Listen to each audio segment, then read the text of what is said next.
चलिए आज देखते हैं राष्ट्रपति का हम लोग ट्रिक। राष्ट्रपति का ट्रिक होता है पकानी कोका दुइयो दशम।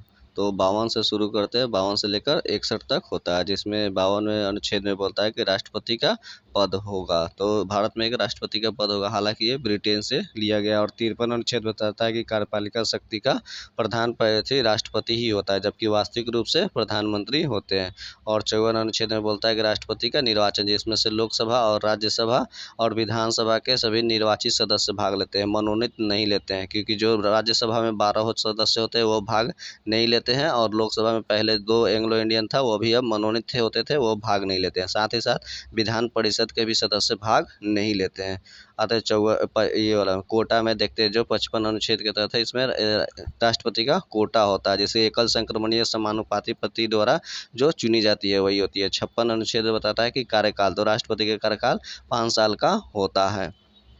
57 अनुच्छेद देखते हैं, तो ये 57 में कहता है राष्ट्रपति का दोबारा निर्वाचन हो सकता है। हालांकि भारत में अंतिम रूप से कोई भी निर्धारित नहीं है कि इस एज के बाद मतलब रिटायरमेंट को होने के लिए हमेशा वह चुनाव लड़ सकते हैं। हालांकि अमेरिका वगैरह में कुछ देशों में 2 बार की अथी रखा गया है। 58 अनुच्छेद बताता है कि राष्ट्रपति की योग्यता के बारे में। तो योग्यता में मतलब जैसे कि उनकी उम्र 35 वर्ष होनी चाहिए, वह लोकसभा का सदस्य बनने की योग्यता होनी चाहिए उनमें, और पागल व दिवालिया उसमें नहीं होने चाहिए, और भारत के एक नागरिक होना चाहिए, और पढ़ा वगैरह भी जरूरी नहीं है कि वो सब हो सकते हैं। ये 58 अनुच्छेद बोलता है। 59 में दशा बताता है, जैसे कि ये लाभ के पद वगैरह पे नहीं होनी चाहिए, और मतलब पागल ये उस तरह का चीज़ नहीं होनी चाहिए। इसमें 60 बताता है कि शपथ के बारे में। तो 60 जो है वह चीफ जस्टिस ऑफ इंडिया के सामने शपथ राष्ट्रपति के दिलवाई जाती है।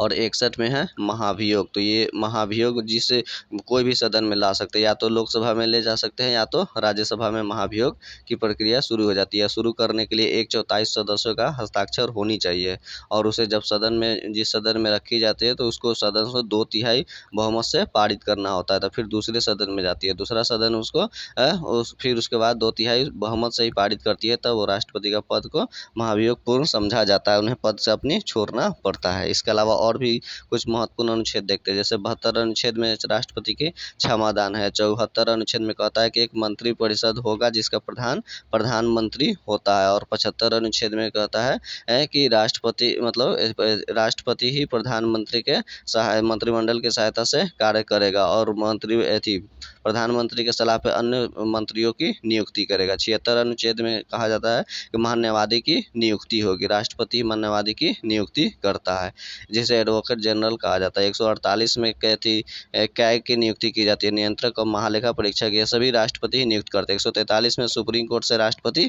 परामर्श मांगता है, हालांकि वो परामर्श मानने के लिए बाध्य नहीं है। उसी तरह सुप्रीम कोर्ट के मुख्य न्यायाधीश भी परामर्श देने के लिए बाध्य नहीं है। 315 अनुच्छेद बताता है कि एक मतलब यूपीएससी के नियुक्ति के बारे में प्रधान, जैसे राज्य लोक सेवा आयोग हो गया और संघ लोक सेवा आयोग के सदस्यों की नियुक्ति राष्ट्रपति ही करते हैं। 344 अनुच्छेद बताता है कि एक राजभाषा आयोग का भी नियुक्ति राष्ट्रपति ही करते हैं। अब इसमें आते हैं, देखिए जैसे राष्ट्रपति का पद ये ब्रिटेन से लिया गया है, लेकिन जब राष्ट्रपति का निर्वाचन बोला जाएगा तो अमेरिका से लिया गया है, जबकि निर्वाचन की जब पद्धति बोली जाएगी वह आयरलैंड से लिया गया है, और महाभियोग की जो प्रक्रिया है ये अमेरिका से लिया हुआ है। तो जो वीवीआई था और हमने जो बताया, और आगे का देखने के लिए आप बने रहिए हमारे चैनल पर।